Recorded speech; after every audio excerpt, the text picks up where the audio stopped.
Okay, hi everyone, and welcome to this session on active learning strategies in planning for literacy. So in this session, we're going to be looking at active learning. We're actually going to start off by defining active learning. So we'll think about what actually active learning means and what it looks like, first of all. I think this is a very important first step. Then we'll have a look at 6 generic active learning techniques that you can use in your classroom. And I'm going to ask you at the end, once we've discussed those 6 techniques, to think about how you can adapt one or more of the techniques to your own teaching context. So I think these 6 techniques are all techniques that you can use with many different ages and in many different subject classes, subject areas. So for the literacy class, how would you adapt the task for what you're doing and for your particular group of learners? And then we'll finish off by reflecting a little bit on what we've learned in this session. It would be a good idea to have a pen and a notebook handy. So if you have one nearby, great. If not, just maybe press pause and run and get yourself a little notebook and a pen, and then you can press play then once you've got those. Okay. So let's make a start. We're going to start off, as I said before, by thinking about what active learning actually is. What do we mean when we say active learning? What are we actually talking about there? So I'm going to describe active learning to you, and as you listen to me, I want you to try and hear the 4 words which are missing from this text. Okay, and I'm going to have to check down here because I've got them written down. So active learning is Active learning is an approach to instruction that involves actively engaging students with the course material through discussions, problem solving, case studies, role plays, and other methods. Active learning approaches place a greater degree of responsibility on the learner than passive approaches such as lectures. But instructor guidance is still crucial in the active learning classroom.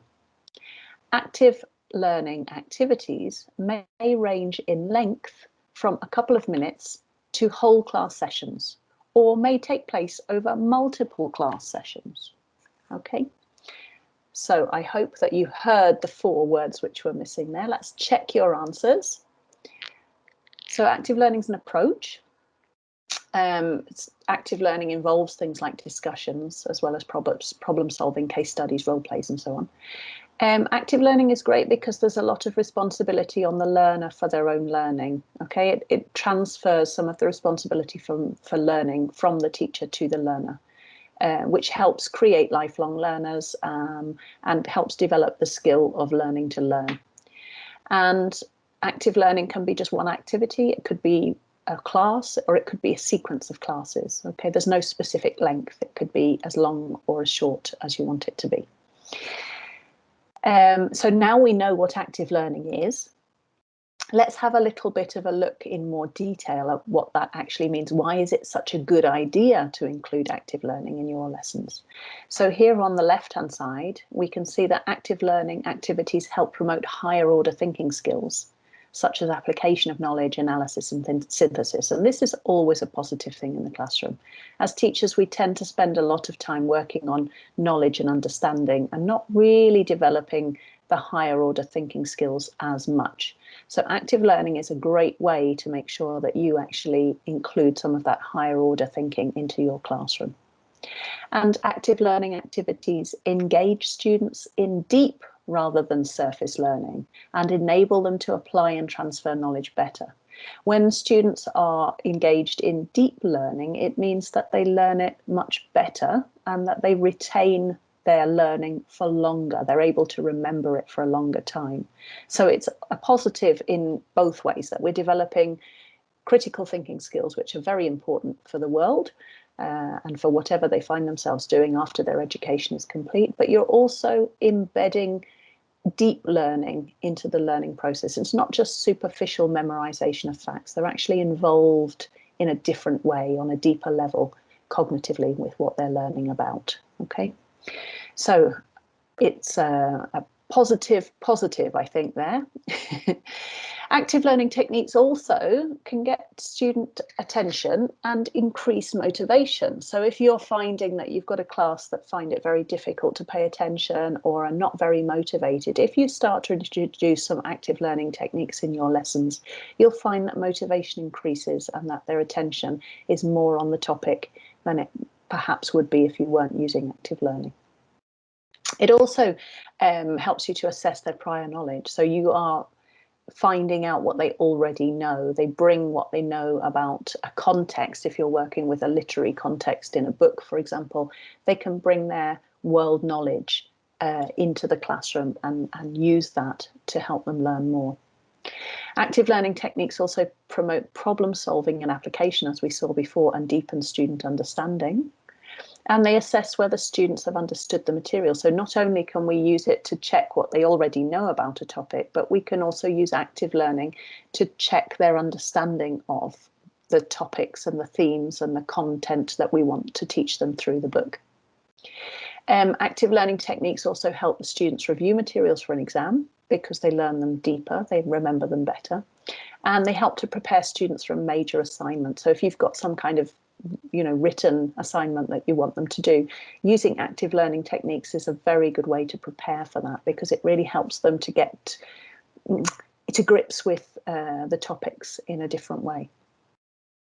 And finally, active learning techniques also explore the relevance of the course material in the students' professional or everyday lives. So it links what they're doing in the classroom to the world around them, which is always a good thing to do as well. They can see the relevance of it, and that can help increase motivation too, and help them remember it in the long term.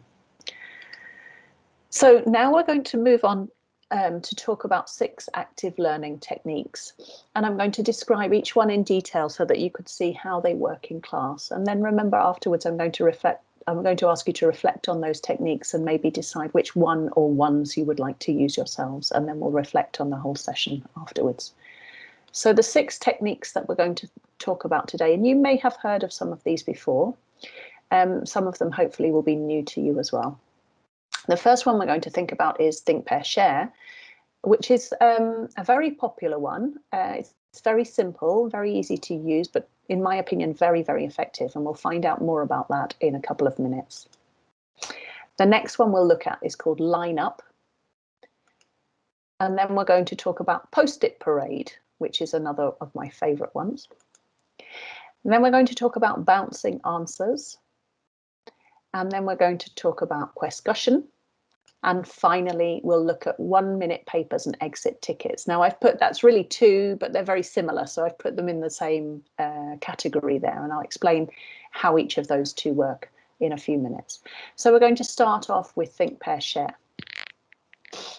You may have heard of Think, Pair, Share before, or you may be able to deduce from the title of the activity, the name of the activity kind of gives you a clue as to what the activity might involve. So Think, Pair, Share involves 3 steps. In the first step, the students need to think. In the second step, they need to talk with a partner, pair. And in the final step, they share what they've decided, a decision that they've made, or some answers that they might have come up with the whole class. So the best type of questions for a Think, Pair, Share are open questions, because if you use a closed question for this, then you'll find that if there's only one answer or one correct answer, then it doesn't take very long for them to get there. And there's no point sharing with a partner and then sharing with the class, because there's not any more that you can add to that. Once you've got the answer, you've got the answer, and it doesn't go anywhere else. Okay, so open questions with lots and lots of different possible answers are always better for a Think, Pair, Share activity. Okay. By doing Think, Pair, Share, by going through those 3 steps, then you can generate deeper, better thought through answers. You'll get much more from your learners in response to the question than if you just say, put up your hands and tell me the answers. Okay, so first of all, you ask them to think individually. I quite often like to ask them to close their eyes for this part of the activity and come up with as many answers as possible. You may even allow them to take a pen and a piece of paper and make a note of some of their ideas. especially if they're going to be generating lots of ideas or if it's quite complex. Then they turn to a partner and share any ideas that they have. And their partner will then share ideas back, which is great because their partner might have thought of something that they didn't, and vice versa. They might be able to tell their partner something that their partner hadn't thought of. So you generate more ideas by sharing. And finally, they share with the class. The second step is very important for shy students or students who maybe haven't got a lot of self-confidence and don't generally participate in a whole class activity, because it allows them the opportunity to try their ideas out with one person alone, somebody hopefully that they feel comfortable with and that they trust. And if they have an idea that they think might be a good idea, but they're not really sure, and they tell their partner, and the partner goes, "Oh, that's a really good idea. I didn't think of that." It gives them then the confidence to put up their hand and share it with the rest of the class. So you get more participation also from those shyer students. And you increase engagement, obviously, because the first stage is individual, but they want to come up with some ideas in order to be able to share with their partner. And then in the final stage, you get increased engagement because they want to show the class all the ideas that they came up with. Okay, so you get a lot of engagement from the students in this activity. Line up is where you give them a question where the answer could be degrees. So, for example, I completely agree. Well, I partly agree. I don't agree at all. That kind of thing. Okay, where you're going to get different opinions and different points of view. So controversial questions are always quite good for this. You ask the students to stand in a line. At one end of the line, the students who completely agree with whatever the statement was, and at the other end, ones who completely disagree, and in the middle, they have to be in order. So if you agree more, you're more to this side, and if you agree less, you're more to that side. So it creates this kind of discussion and negotiation of, okay, well, how much do you agree? Completely? A little bit? How much a little bit? Where am I? Am I this side of you or that side of you? And they have to try and get themselves in order. In order to help them to do this in English, you might need to give them some kind of language. And I think a little graphic like this will help them to be able to use the correct language for this activity. And of course, this function of agreeing and disagreeing with each other is a great thing to be practicing. So they form a line depending on how much they agree or disagree with a statement that you've given them.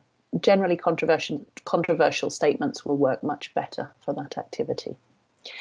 And the next activity I'd like to tell you about is called a Post-it parade. I love Post-its. I think most teachers are quite obsessive about Post-its, or at least we have some kind of stationery that we love, and Post-its are definitely my favourites. Post-it notes are great for this activity. When we're exploring a topic for the first time, perhaps we've read a section of a book, and I want to get the students to kind of generate some areas that we might explore in more detail. So I'll ask them to generate questions and write their questions on Post-its.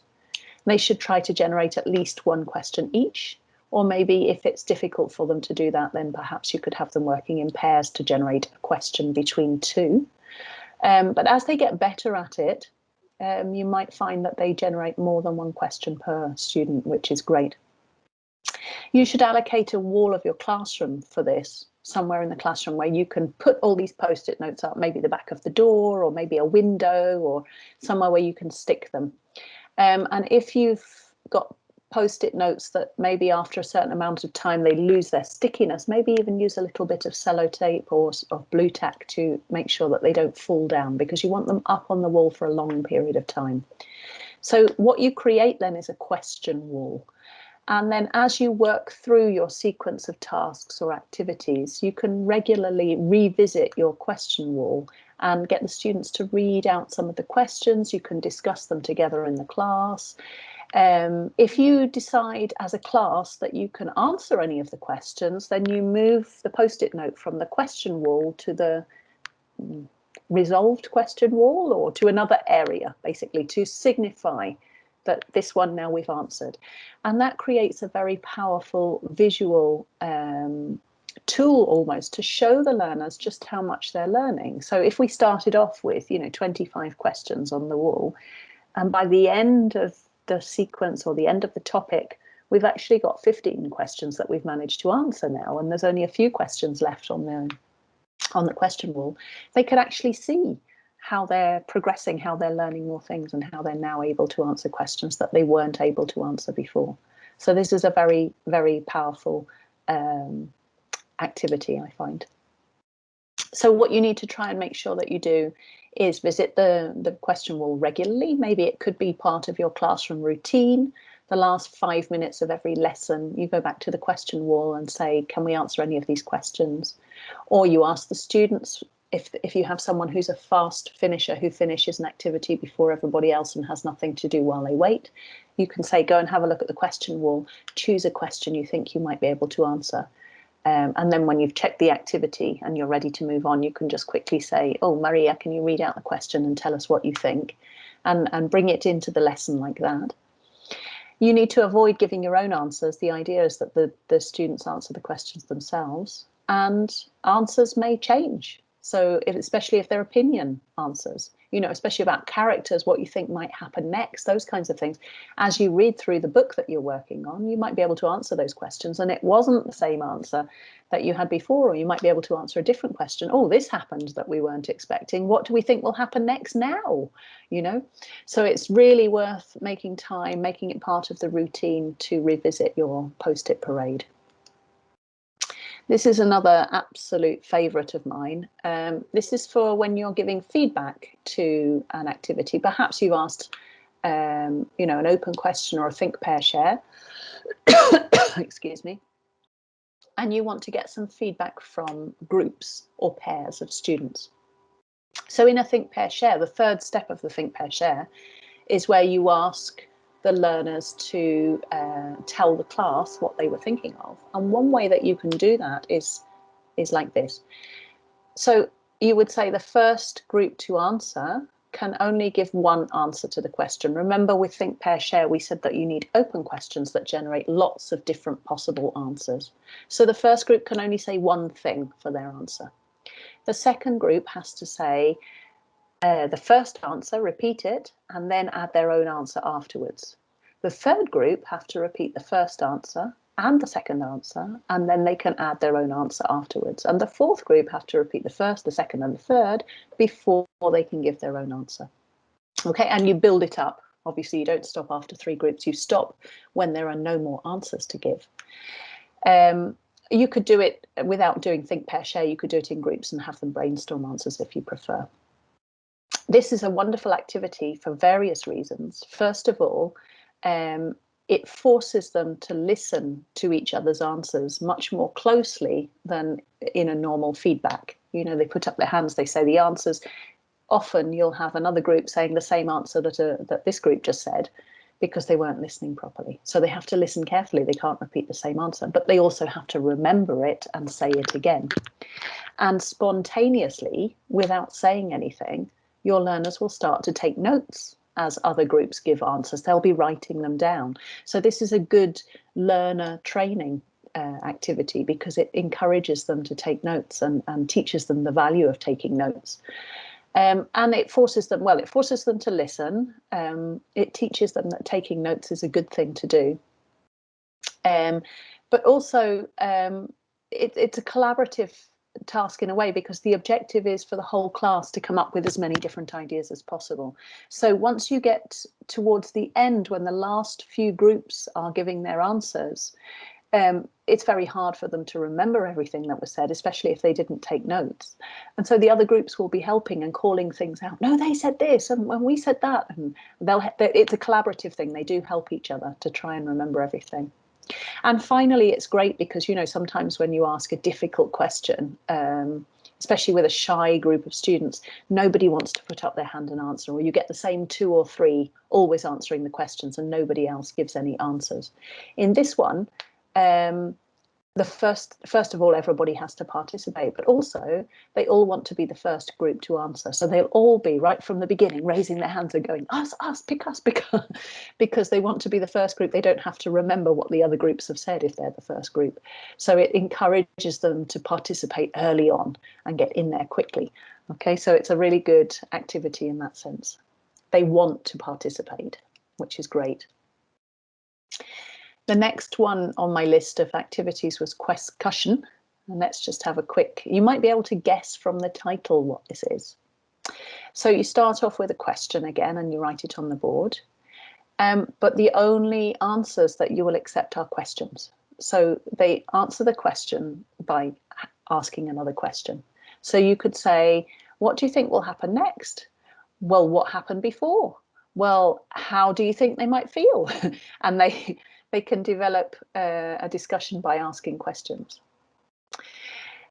You could also do this as a silent brainstorm or a silent discussion activity. Let me explain what those two different ideas mean. I quite like these as well because I think they're great active learning techniques. So a silent brainstorm is where you create a mind map, perhaps on the board, or if you have a very large class, maybe you could put A3 paper on the table with some different coloured pens, and they create in groups of 6 or 7.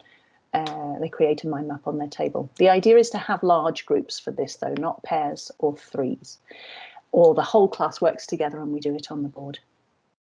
In the centre of the board, you could ask a question, draw a circle around and draw some lines, and then distribute the pens, the board pens, around the classroom. And encourage the learners to come up, instead of putting up their hands and saying their answers, they need to come up and write their answers onto the mind map, and several learners can be writing their answers at the same time. And this is really nice because they can see each other's answers and they can correct or have another line going off that if they want to add something. And it's a very collaborative and interactive task, but without actually speaking. It's a written collaboration, written interaction, which is lovely. It's also lovely because you get a record of it. You could take a photo of the finished mind map. Maybe come back to it later on and say, is there anything else you'd like to add? Or if you're using a smartboard, you could do like a screenshot of the smartboard and keep it for later, print it out and give it to the learners, for example. And a silent discussion is similar, this time in pairs. So each pair has one sheet of paper and one pen or pencil between them.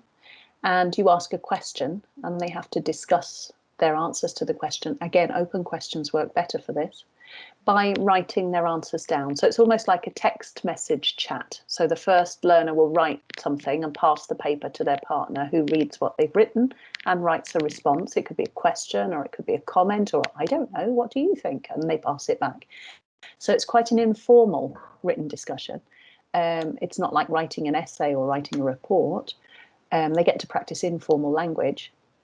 But it's good because it slows the discussion down. It always takes more time to write your answer than it does to say your answer. And that slowing the thinking down helps to generate better thought through answers and more deeper answers, I guess you could say. It also means that as a teacher, when you're monitoring a pair work discussion, you might be listening to one pair, but you're missing all of the other conversations that are happening in the classroom at that time because you're focused on one pair. Whereas if you do a silent discussion where they're writing their discussion down and having their discussion on paper, then as you walk around, you can read the whole discussion. You don't miss anything. You could even collect those papers in for assessment or something later on if you wanted to. So not for every discussion, because it's important to develop speaking skills also, but from time to time a silent discussion can be a really effective tool. And then we talked about, finally, 1 minute papers and exit tickets. So a 1 minute paper just means like a summary or an essay, basically. These would be end of lesson reflection tasks. So what you would do is say you've got 1 minute to write down as much as you can about the part of the book that we read today, or about the topic that we've been discussing today, or about a question that we've got on our question wall, or whatever you want to give them to write about. You've got 1 minute, and after 1 minute you have to give me your pieces of paper. Reflection and recapping is important because it helps them to embed learning. So it helps them to remember things later. If you spend that 1 minute getting them to write down everything that they remember or everything that they think or everything that they've done in the lesson, they'll remember it then in longer term much better. If we don't spend that couple of minutes at the end of the class, then it's very easy for them to just walk out of the classroom and forget what they've done.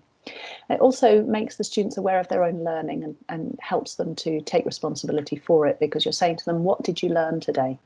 right? So making that, putting that into words, making that clear is a great way to help them to understand their own learning and to develop that. And an exit ticket is very similar. So an exit ticket usually looks like this, or it could just be one question, but it's quite often in the format like this one here, 3, 2, 1. So you would say, write down 3 things you learned today, write down 2 things that surprised you when we read the book today, and 1 question that you have about what will happen next, for example. Or it could be 3 activities you enjoyed today, 2 people that you worked with today, 1 thing that you found difficult today, or anything, however you want to do that. Some kind of open reflection questions work best for this. Again, this is something that they would write down. It's an exit ticket. If they want to leave the classroom and go to their next lesson, they have to give you their ticket. So that's why it's called an exit ticket. They need to give it to you if they want to leave the classroom. And it encourages them to reflect a little bit. And it's a great routine for the end of the classroom that helps to consolidate their learning. Again, it's similar to the previous activity that we talked about, the 1-minute papers. So I recommend developing a routine of the last 5 minutes of class are exit tickets or reflection of some kind, always, even if it's just an informal discussion with a partner because you haven't had time to plan anything else. Some kind of reflection at the end is very important. So my reflection question for you now, the question I'd like you to ask yourself in order to think about your own learning during this session as you've watched the recording is, why is active learning a great thing to incorporate in your teaching? So I'd like you to go away from the session and think about that to yourself. Why is active learning so good? We've talked about that a few times over the course of the session today. And also, what should lesson objectives include? So this was something that we covered in a previous session. Lesson objectives, what should they include? There are 3 things that lesson objectives should include. Let's see if you can remember from a previous session that you've watched. And if you can't remember, I suggest you watch the video again on lesson objectives, okay?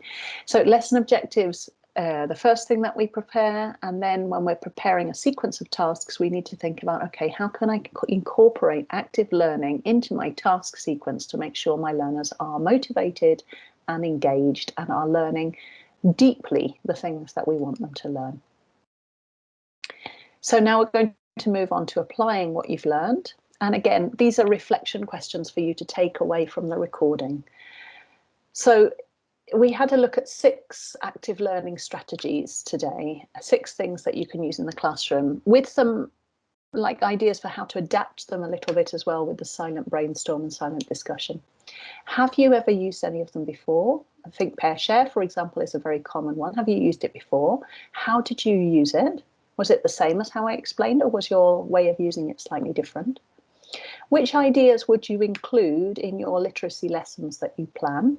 So which of those active learning strategies do you think would work really well with your literacy classes and with your learners? And what kinds of questions would you ask for those activities? So I said you start by asking a question, or you need an open-ended question for this one. So what kinds of questions? Think about the books that you're working with at the moment. Think about the groups of learners. If you're not actually teaching literacy at the moment, you can adapt this to whatever subject or area you're working on. What kinds of questions do you think would work well? What kinds of things could you ask? And what kinds of tasks could you give them in order to incorporate these active learning techniques in your lessons? And then finally, we're going to do a little exit ticket for you to help remember all the things that you have been thinking about in this particular session. So when you finished watching the recording, I would like you to immediately pick up a pen and a piece of paper and think about 3 activities you really want to try out with your learners, 2 things that you enjoyed from today's recording, and 1 thing that you would like to find out more about. And for that 1 thing that you would like to find out more about, think very carefully, what can I do to find out more information about that? Can I Google it? Can I ask a colleague at work? Where else can I get information about these things? Okay, so that's your task to think about how you're going to apply all the things that you've seen in this recording. What kinds of things will you do, or what kinds of things will you change? How will you adapt the activities to suit your own classroom and your own learners? And thank you very much for watching, and have a good day, and I hope to see you in another recording of a